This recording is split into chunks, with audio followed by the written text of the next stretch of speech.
Demon emperor के पिछले episode में हम लोगों ने देखा था कि एम्परर और बाकी सभी क्लैन्स के बीच की फाइट शुरू हो जाती है और एम्परर अपनी एक ही एबिलिटी के इस्तेमाल से उन सारे लोगों को एक ही झटके में मार देता है। और अब हम देखते हैं कि इतने सारे लोगों को एक बार में मर जाता हुआ देखकर वहाँ के सारे लोग बहुत ही ज़्यादा डर जाते हैं और यहाँ तक कि जियान भी घबरा जाता है। और वो यहाँ तक कि इतना ज़्यादा घबरा जाता है कि घबराहट के मारे कांपने लग जाता है और वो कहता है आखिर ये कैसे हो सकता है, इसने एक सिंगल आदमी को भी नहीं छुआ है और इसने एक ही झटके में इतने सारे लोगों को मार दिया, आखिर ये कैसे पॉसिबल हो सकता है। और फिर हेल वैली का लीडर कहता है इसने अभी अभी जिस एबिलिटी को यूज़ किया ये एबिलिटी तो वही है ना जो कि रेडियंट स्टेज का एक्सपर्ट ही इस्तेमाल कर सकता है, पर ये लड़का तो बस बोन टेम्पररिंग रेलम का कल्टीवेटर है, तो फिर आखिर ये कैसे ऐसी एबिलिटी को डेवलप कर सकता है। और फिर अचानक से ही एम्परर जियान की तरफ देखते हुए उसे घूरने लग जाता है और इसे जियान भी नोटिस कर लेता है और उसके बाद एम्परर जियान की तरफ देखते हुए उसे थंब डाउन का साइन दिखाता है और कहता है अब तो तू गया। इससे जियान और भी ज़्यादा घबराने लग जाता है और उसके साथ ही उसका खून भी खौलने लग जाता है और वो कहता है इसने जानबूझकर ही ये जरूर इस एबिलिटी का इस्तेमाल किया है ताकि ये मुझे बेइज्जत कर सके। जियान इतना ज़्यादा गुस्सा हो जाता है कि वो गुस्से में वहाँ की एक दीवार को ही तोड़ देता है और दूर से पील किंग क्लैन का आदमी भी उसे इतने ज़्यादा गुस्से में देखकर बहुत ही हैरान हो गया होता है।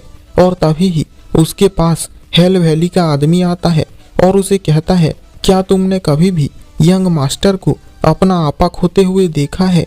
मुझे जहाँ तक याद है उसके हिसाब से तो मैंने कभी भी उन्हें आपा खोते हुए नहीं देखा है। जिस पर पील किंग क्लैन का आदमी कहता है और ना ही मैंने देखा है, पर इस लड़के को बहुत अच्छी तरह से पता है कि कैसे यंग मास्टर के गुस्से को भड़काना है। हेल वैली का आदमी कहता है और देखकर ही ये पता चल रहा है कि सदियों से चलती आ रही फाइनल बैटल में 6 ड्रैगन और 1 फिनिक्स की लड़ाई अब दी हेवन सीकिंग ड्रैगन लॉर्ड और दी डिमोनिक ड्रैगन के बीच की लड़ाई बन चुकी है। पील किंग का आदमी कहता है और हाँ पता नहीं कैसे हम इतने यूजलेस बन चुके हैं। तभी ही वहाँ पर पील किंग का लीडर आ जाता है और उन दोनों से कहता है तुम दोनों अपने आप को इतना भी कमज़ोर मत समझो, उस मॉन्स्टर से छुटकारा पाने के प्लान में तुम दोनों भी बहुत ज़रूरी हो और तुम दोनों को भी साइन करने का ज़रूर मौका मिलेगा। उसके साथ वहाँ पर यान भी आया हुआ होता है।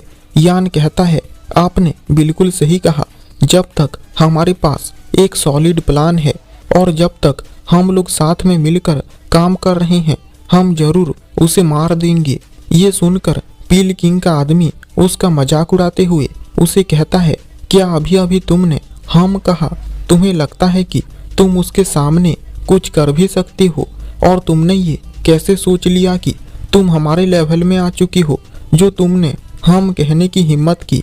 और वो दोनों उस पर हंसने लग जाते हैं।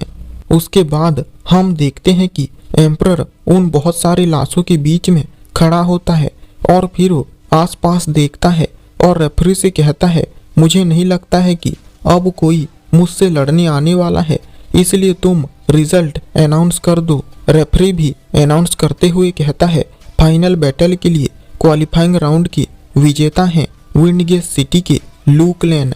और फिर एम्परर पेंग से कहता है ओल्ड पेंग, यहाँ पर जितने भी आदमी मरे हैं उन सब के क्लैन्स की एक लिस्ट बनाओ। ये सब खत्म हो जाने के बाद मैं खुद उन सब से मिलने जाऊंगा। एम्परर की ये बात सुनकर वहाँ पर खड़े हुए क्लैन्स के लोग एम्परर से कहने लग जाते हैं जाओ फान, हम लोगों को तुम्हारे इस नकली मेहरबानी की कोई ज़रूरत नहीं है और तुम ये सोचो भी मत कि तुम्हारे इस कत्लेआम के लिए तुम्हें माफ़ी भी मिल सकती है।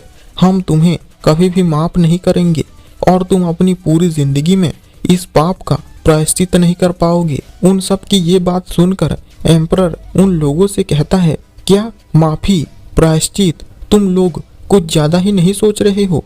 और आखिर कब से मुझे यानी जाओ फान को किसी को मारने का पछतावा होने लगा? और तुम लोगों ने ये सोचा भी कैसे कि इन चींटियों को मसलने के लिए मैं तुम जैसों से माफी मांगूंगा? मैं तुम लोगों से इसलिए मिलना चाहता हूँ क्योंकि अभी अभी मैंने तुम्हारे क्लैंस के लोगों को मारा है, और अभी जब तुम लोग मेरे सर को लेने के लिए मेरे पीछे पड़े हुए थे तब तुम लोगों के दिल में मेरे लिए नफरत पैदा हो गई थी। इसलिए मैं तुम लोगों से मिलना चाहता हूँ ताकि मैं तुम लोगों से मिलकर तुम लोगों को भी अपने बाकी के क्लैंस के साथ ऊपर भेज दूं, ताकि मुझे फ्यूचर में तुम जैसे कीड़े परेशान न कर सकें। ये सुनकर वहाँ के सारे ही लोगों का सर चकरा जाता है कि आखिर इतने सारे लोगों को मारने के बाद भी कोई आदमी ऐसा कैसे कह सकता है। ये सब देखकर लैंग कह रहा होता है, ये लड़का निश्चित रूप से बहुत ही चालाक है और इसकी बात भी बिल्कुल सही है। ये लोग सच में उससे बदला लेना चाहते हैं, लेकिन अब जब उन सब की ही खुद की जान पर खतरा आ चुका है तो उन सब की नफरत अपने आप ही गायब हो जाएगी और वो लोग डर के मारे इन सब को भूलकर अपने घर भाग जाएंगे और जाओ फान को फाइनल बैटल में जाने देंगे। और इस तरह जाओ फान भी बिना किसी झंझट के फाइनल बैटल में पहुंच जाएगा। तभी होंग पू कहता है, आप बिल्कुल सही कह रहे हैं, ये लड़का एक तानाशाह है, इसको लोगों की बिल्कुल भी परवाह नहीं है। लैंग उसे कहता है, कोई आदमी तब जाकर तानाशाह कहलाता है जब उसका अंत हो जाता है, क्योंकि जब तक वो जिंदा होता है तब तक उसे कोई भी तानाशाह कहने की हिम्मत नहीं कर सकता। लेकिन अगर ये ऐसे ही जीतता रहा तो ये हमेशा ही एक अच्छा लॉर्ड बनकर रहेगा और चाहे वो कुछ भी करे उसके किसी भी काम का कोई असर नहीं होगा। और जैसा कि आपने आज यहाँ पर देखा भी, उसने यहाँ जितने भी सारे लोग मौजूद हैं उन सब के दिल में अपने लिए एक पावरफुल इमेज सेट कर दिया है और उसने ये सबको साफ तरीके से बता दिया है कि यहाँ तक कि अगर तुम लू क्लैन के साइड हो या फिर 7 हाउसेस के साइड हो, उससे कोई फर्क नहीं पड़ता है। अगर तुम उसके खिलाफ जाओगे तो तुम मरोगे और इसकी वजह से ही हम लोगों के अलावा कोई भी लू क्लैन के खिलाफ जाने की हिम्मत नहीं करेगा। होंग पू उसे कहता है, वो एक महत्वाकांक्षी रूलर है, हमें जल्दी ही उसके बारे में कुछ करना पड़ेगा। और तभी ही लैंग उसे कहता है, स्टेट लॉर्ड, लगता है कि मुझे जाओ फान की कमजोरी मिल गई है। ये सुनकर होंग पू उसे कहता है, तो क्या सर लैंग ने उसके अटैक्स के पीछे का राज पता लगा लिया है? लैंग उसे कहता है, पूरी तरह से तो नहीं, पर ये एक स्पेशल टाइप के एरे की तरह है और हम ज़्यादा से ज़्यादा एक दूसरा एरे लगाकर उसके इस एबिलिटी को सील कर सकते हैं। होंग पू उससे पूछता है, पर हम उसे अपने ट्रैप में फंसाएंगे कैसे? वो तो बहुत ही चालाक है और वो हमेशा ही चौकन्ना रहता है। लैंग उसे कहता है, आपने बिल्कुल सही कहा और वो एक लोमड़ी से भी ज़्यादा चालाक है और वो यहाँ तक कि मेरे लिए भी एक हार्ड ओपोनेंट है। पर हालांकि स्मार्ट लोग भी कभी कभी एक एवरेज पर्सन की तरह एक्ट करते हैं। और उसकी ये बात सुनकर होंग पू उसे कहता है, तो लगता है कि सर लैंग के पास एक प्लान है। जिस पर लैंग मुस्कुराने लग जाता है। उसके बाद हम एम्परर को देखते हैं। निंग उसे जीतने के लिए और फाइनल बैटल में शामिल होने के लिए बधाई दे रही होती है। एम्परर उसे कहता है, ये तो होना ही था, चाहे जितनी भी चींटियां मुझ पर अटैक करें, वो चाहे 10,000 ही क्यों ना हो, इससे शायद ही कोई फर्क पड़ता है। उसके बाद निंग एम्परर से कहती है, वैसे ब्रदर जाओ, क्या सच में तुम उन सब के क्लैंस को खत्म कर दोगे? उन लोगों ने अभी अभी अपने फैमिली मेंबर्स को खोया है और यहाँ तक कि मेरा क्लैन भी खत्म होने की कगार पर आ गया था, इसलिए मैं उन लोगों के दर्द को समझ सकती हूँ।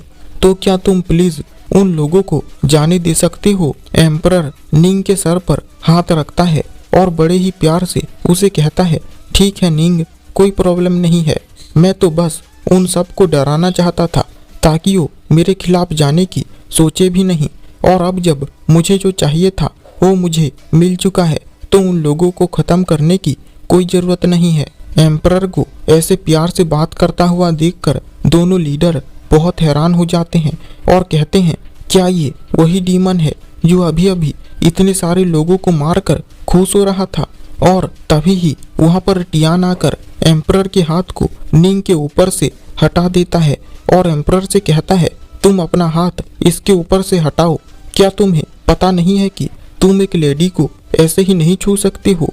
और फिर वहां पर मिस लू भी आ जाती है और एम्परर से कहती है, हाँ बिल्कुल, इसने सही कहा, तुम एक रिस्पेक्टेबल फैमिली की लेडी को ऐसे ही कैसे छू सकते हो? मिस लू निंग से कहती है, तुम इसकी इस हरकत का बुरा मत मानना। जाओ फान एक नंबर का गधा है। जब हम घर वापस जाएंगे तो मैं इसे जरूर सबक सिखाऊंगी। मिस लू को निंग कहती है, नहीं नहीं, इसकी कोई जरूरत नहीं है, मैं बिल्कुल ठीक हूँ। और तभी ही पेंग एम्परर के पास आता है और उसे वो लिस्ट देते हुए कहता है, स्टीवर्ट जाओ, ये रहा उन सब की लिस्ट। लेकिन अचानक से ही एम्परर बड़े ही गुस्से से उस पेपर को उसके हाथ से छीन लेता है और उस पेपर के टुकड़े टुकड़े करके उसको फाड़कर फेंक देता है और पेंग से कहता है, अब इसकी कोई जरूरत नहीं है। एम्परर को इतना गुस्से में देखकर बेचारी पेंग की तो फट जाती है और वो कहता है, आखिर स्टीवर्ट जाओ इतनी गुस्से में क्यों है? और यहीं पर ही ये एपिसोड एंड हो जाता है।